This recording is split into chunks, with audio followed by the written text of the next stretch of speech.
Hello there, I'm Adrian, and today I've got a really cool sweep picking type of lick to show to you.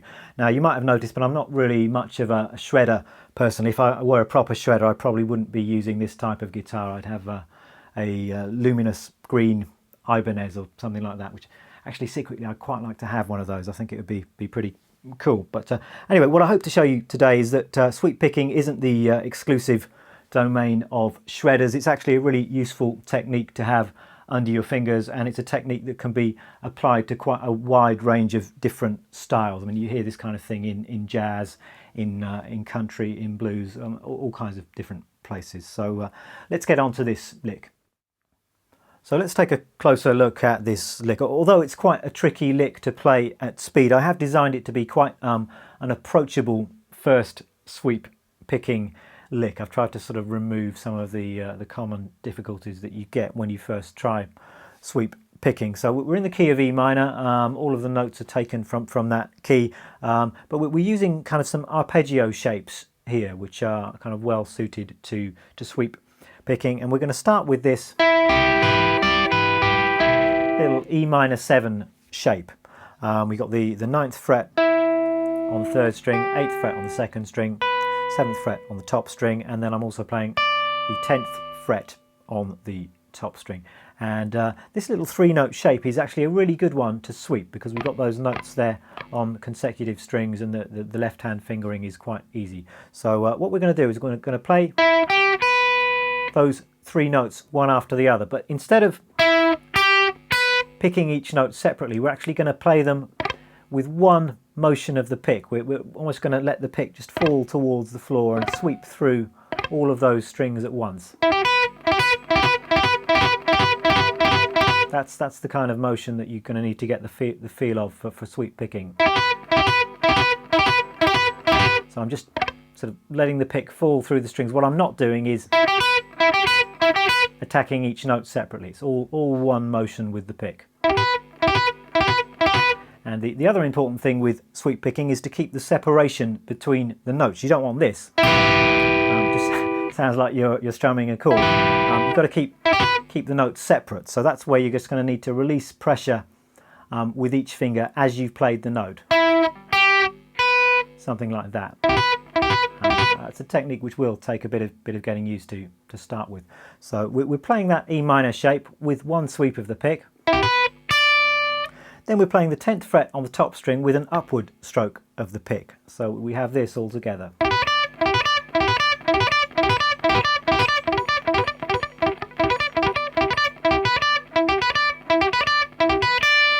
So once you've got a feel for it, it's actually quite easy to pick up speed on that. It should feel quite natural, just doing it down and then flicking your pick upwards to catch that last note. So that in itself is a really good little sweep picking exercise for you to try getting into this technique. So that's the first part of the lick. Rhythmically, it's a triplet, and then I guess a kind of quarter note on that 10th fret note there. So then all we're doing is we're transferring that same shape to another part of the neck. We've got an E minor 7 triad here, also available in the key of E minor. We've got an A minor 7 triad. So we've got the same shape up here in the 12th position, but what I'm doing in the lick is I'm actually playing it in reverse. So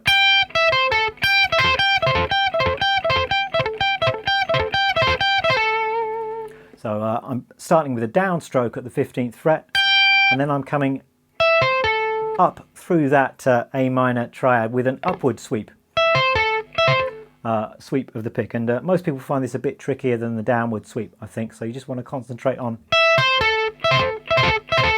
having one movement of your right hand to achieve that sweep. You might want to slightly angle the pick kind of that way, but not too much. I think you should just kind of pull the pick through the strings like that.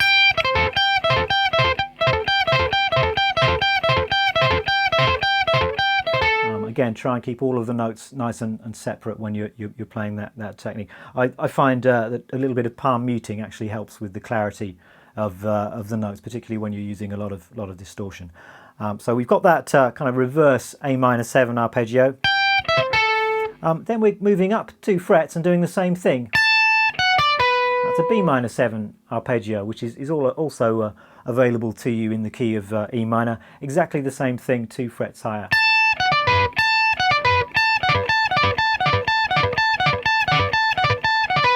And the same rhythm as well. We've got a quarter note followed by a triplet, which kind of buys you a little bit of time to get used to that and to get into that sweep with the pick. So far we've got this then, the E minor 7 go ascending, and then the A minor 7 followed by the B minor 7 descending. So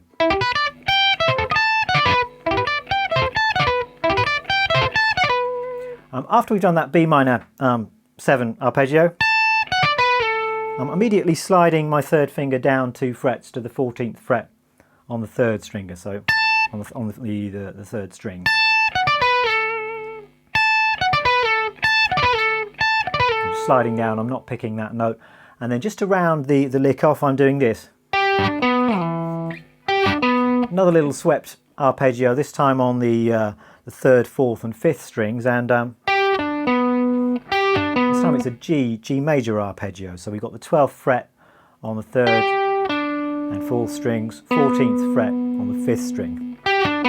All with one upward movement of the pick. And I'm sliding back down to an E note at the 7th fret on the 5th string to round the lick off.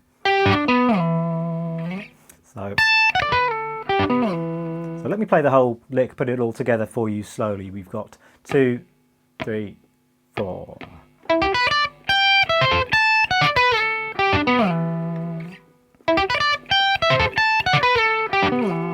One more time. Rhythmically, the lick is reasonably straightforward. As I mentioned, it's a combination of triplets and quarter notes. So it's da-da-da-da, da-da-da-da, da-da-da-da, da-da-da-da. That kind of idea.